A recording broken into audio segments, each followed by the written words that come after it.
मौजे आमोद येथील survey number 135 ची प्रशासनामार्फत होणारे चौकशी कामकाज व गावठाण विस्तार प्रस्तावित असताना सदर जागेवर बेकायदेशीररित्या जेसीबी मशीन मार्फत जागेवर साफसफाई करणे किंवा इतर कामे करण्यास मनाई करण्याबाबत ग्रामस्थांच्या वतीने पोलीस निरीक्षक यांना निवेदन देण्यात आले।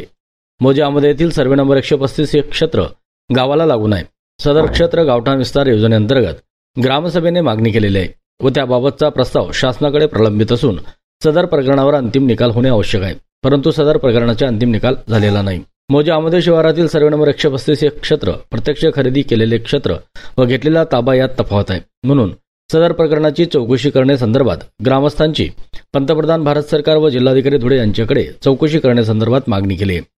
त्याबाबतची चौकशी करण्यासंदर्भात कामकाज महसूल विभाग व भूमी अभिलेख विभाग मार्फत पंतप्रधान कार्यालय व जिल्हाधिकारी कार्यालय यांच्या आदेशान्वये चौकशीचे कामकाज चालू आहे, परंतु सदर जागेवर सामनेवाल्याकडून जेसीबी मशीनच्या सहाय्याने सदरच्या क्षेत्रात साफसफाई करणे लेवल करण्याचे काम चालू आहे।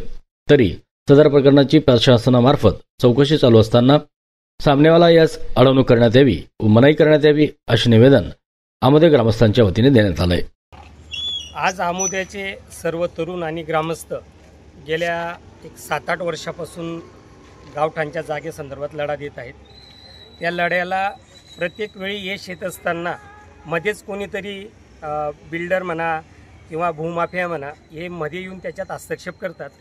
आज रोजी ज्या जागेचा हायकोर्टातून समांतर निकाल लागलेला असताना आणि गट क्रमांक अ आणि ब आहे, त्यांच्याकडे खरेदी दिलेला गट अ आहे आणि ते ब वरती वन जमिनीचं नुकसान करत असताना जेसीपी लावलेलं होतं, त्याचं शूटिंग केलेलं आहे। त्या सर्वांचं निवेदन गावकऱ्यांनी म्हणजे समस्त गाव एकीकडे आणि एक बाहेरील भूमाफिया ज्याचं नाव समोर आलं आहे त्या ठिकाणी सांगण्यात आलं की विशाल इंदरचंद जैन नावाचा कोणी एक व्यक्ती आहे आणि त्याच्या मागे कोणीतरी लपलेली शक्ती आहे। तर त्या सर्वांचा बिमोड करण्यासाठी सर्व गावकरी सर्व तरुण एकवटले आहेत आणि त्यांनी आज पोलीस अधीक्षक साहेब शिरपूर बाग यांना आणि पोलीस निरीक्षक शिरपूर पोलीस स्टेशनला आणि त्याचप्रमाणे त्याच्या सर्व प्रती या मुख्यमंत्र्यांपासून तर गव्हर्नमेंटच्या पोर्टलपर्यंत पाठवून न्याय मागण्याचं काम करण्यासाठी हे सर्व तरुण मंडळी या ठिकाणी जमलेले आहे। या सर्व संदर्भात राज देशमुख आणि योगेश देशमुख हे कायदेशीर लढा अनेक वर्षांपासून देत आहेत आणि तरी देखील कायदेशीर बाब मोडून या ठिकाणी आम्ही फॉरेस्ट अधिकाऱ्यांना देखील निवेदन दिलं जिथं वनसंपत्तीचं नुकसान झालेलं आहे।